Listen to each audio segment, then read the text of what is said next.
I suppose this is a love story of sorts, one of those tales of lost loves and my have beens, only mine is more tragic than most and it takes a much darker turn.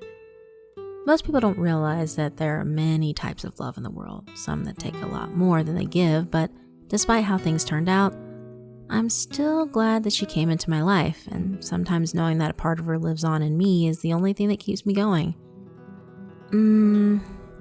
I wish I could say that I fell in love with Julia the first time I set eyes on her, but that's not the way things happen in the real world.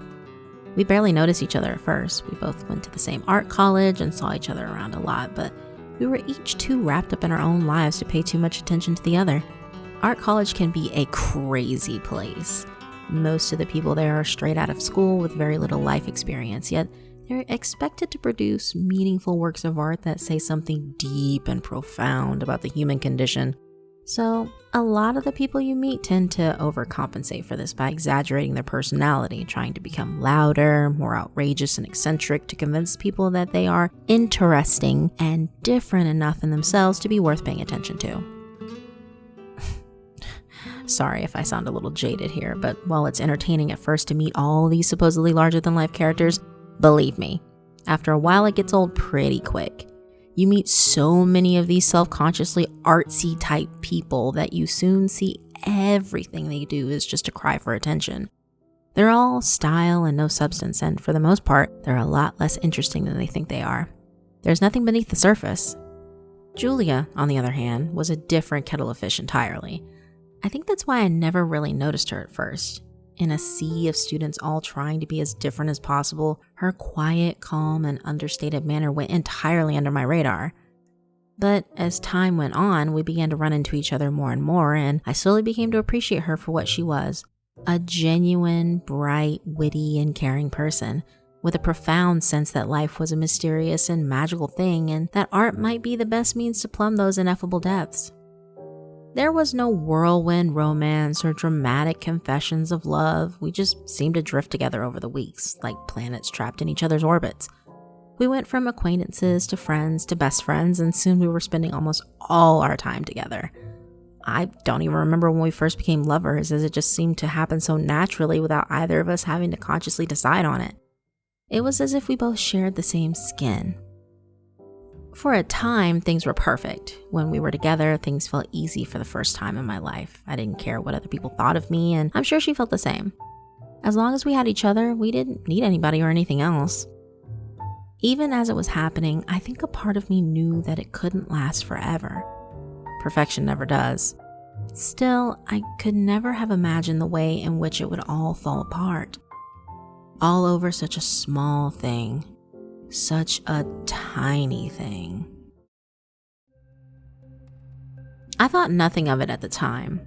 We were lying in bed, basking in the shared warmth of an idle Sunday summer morning, when suddenly she jumped as if she'd received a mild electric shock.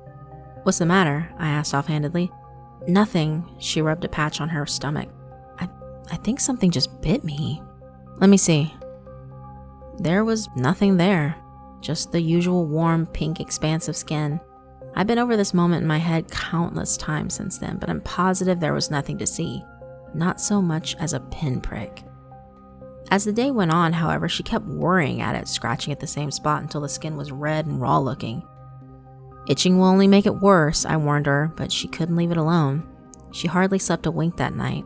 I know because she kept me up too, twitching and fidgeting, raking at her belly with her long fingernails until the skin was red, raw, and bloody. We tried every lotion and cream we could to stop the itching, but nothing seemed to work. In fact, over the next few days, it got worse. She started developing angry-looking rashes all over her body, and she couldn't get a moment's peace from the incessant prickling discomfort she felt across her entire skin. But that wasn't the worst of it. Not by a long shot. She began to complain of a tickling sensation beneath her flesh. "It's like hard little pebbles under my skin," she explained. "I can feel them moving around, squirming." She took my hand and placed it on her belly. "Feel." The skin was red beneath my fingers and felt slightly hot, but I couldn't feel anything apart from the steady rise and fall of her breathing. After a second or two, she gave a little shudder and moved away. Her eyes looked intently into mine. "Did you feel it?" I had never seen her look so serious. There's something alive in there. The days after that were a blur, a mix of doctors' waiting rooms, hospital visits, and hour after hour of reading up on every type of worm and parasite I could find. Everything we tried drew blank. The doctors could find nothing wrong with her, and her symptoms didn't match any known cause. No fever, no sickness, just this continual sensation of crawling beneath the skin. She described it once to me, one night when we were both awake long into the wee small hours again. It's maddening. Like a series of pinpricks just beneath the surface of my skin. I can feel them burrowing and squirming inside me, wheedling their way across my body in small clumps and clusters. They feel smooth but hard, like tiny beetles burrowing under my skin. Every time they move, my muscle tense up in disgust and revulsion like an electric shock, or like I'm trying to unconsciously squeeze them out of me. It's horrible. I can feel them scurrying through my flesh, pushing themselves through sinews and tendons. It's worse at night when there's less to distract me. I can feel them crawling through my insides, hear them scraping against my bones. She burst into tears, and I held her vulnerable, besieged body as she rocked back and forth, sobbing uncontrollably. I held her as tightly as I could, as if I could force the invisible insects out of her, half expecting to feel the tiny intruders she described swarming beneath her skin. But there was nothing to feel. Her skin was as soft and as smooth as ever as it pressed desperately against mine. After that, things went downhill rapidly. She was hardly sleeping, and now she rarely left the house. We seemed to have ruled out all the physical causes of her situation, but any attempts I made to get her to see a psychiatrist were met with outright hostility. If I even brought the subject up, she'd turn on me with fury in her eyes, accusing me of not believing in her, of calling her a liar, even of calling her crazy. Needless to say, tempers wore thin. I felt like I was forever walking on eggshells around her, and I think I began to resent that. She sensed that in me, and our relationship deteriorated. Things came to a head one night after I'd been out with a few friends. Of course, she hadn't wanted to come, and to be honest, it had been a relief to get away for a few hours.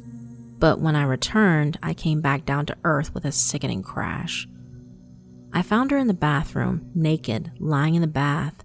She had a small pair of nail scissors in her hand and was covered in bloody scratches all over her body.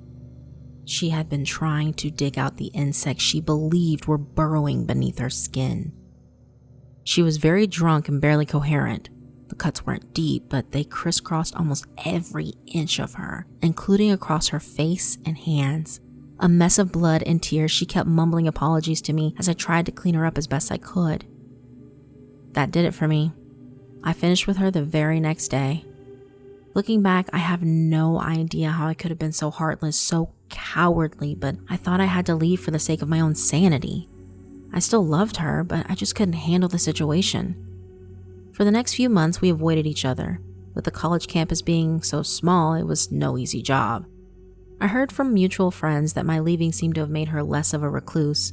Apparently, now she was going out almost every night, and she had thrown herself into her work to get over the breakup. I was relieved to find that she seemed to be getting on with her life. To lessen my guilt, I told myself that perhaps the breakup had been the best thing for her, that it had shaken her out of her neurosis and maybe even banished the imaginary insects from her body forever. Weeks later, I received an invitation to an exhibition. Julia had managed to secure herself a showing in a local art gallery. At the bottom of the invitation, she'd simply written, "I'm sorry for everything. Please come." Perhaps foolishly, I saw this as a sign she was getting better. After all, she had to be functioning pretty much normally again if she'd managed to pull off a show. I was excited by the prospect of seeing her again, and maybe even of the two of us getting back together, and of things being like they'd once been. I went on my own the day after it opened. I didn't want there to be too many other people around to get in our way if we bumped into each other. As it turned out, there was no danger of that. The gallery was virtually empty when I arrived, and I soon found her exhibition tucked away in a side room. Not without some trepidation, I opened the door and walked into the room. The entire room had been painted a deep, foreboding red, streaked with splashes of purple, crimson, and putrid yellows. Heavy drapes in similar colors were hung from the walls, giving the room an oppressive, claustrophobic feel. On one side of the room, a pile of old CRT television sets were stacked up on top of each other, their screens a flurry of hectic non-stop motion. But it was the sound that really hit me at first. There was a dull, constant crackle looped in the background, punctuated by sharp, screeching noises that cut through my nerves like nails on a blackboard. Loud, scratching sounds came in brief staccato bursts, each one hitting me like a blow to the stomach. I took a closer look at the bank of TV screens. Each one was showing different footage, but in each one, the camera was traveling down some kind of pipe or tunnel. In one, it seemed to be a sewer system. In another, an underground cave system. And in a third, what looked like a mining tunnel. In each case, the colors had been altered. The footage looked overexposed and washed out, bleached a sickly red. The films had been sped up so that the viewer appeared to be rushing down an enclosed space at a dizzyingly breakneck, jerky speed. The overall effect was horribly jarring and disconcerting. It was a real assault on the senses, all the more so because I knew this was Julia's best attempt to convey what she had been feeling for so long now.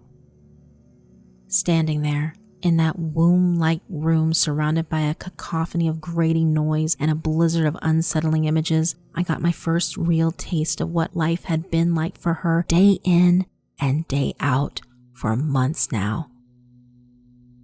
I finally felt like I understood. I turned to leave, and there she was, standing in the doorway. She looked pale and drawn, a shadow of her former self, and her skin was red and blotchy. This was what she'd been reduced to this frail, skeletal shape that had all the life sucked out of it. I took her in my arms for the first time in weeks, and it felt like that was where she had always belonged. We kissed, and in that moment, I suddenly knew what I had to do to free her from her pain and torment. I slipped my hands around her neck, which was as thin and fragile as a bird's. She didn't struggle as I tightened my grip, and after a short time, her body went limp, and I laid her carefully on the floor. She finally looked at peace, as if she was in a deep and dreamless sleep. I flicked a switch on the wall and the room went silent and dark. For her, it was all over. But something passed between us in that kiss. As the life went out of her, I felt on her lips a peculiar tingle, like a brief electric shock, or perhaps the bite of a tiny, burrowing insect.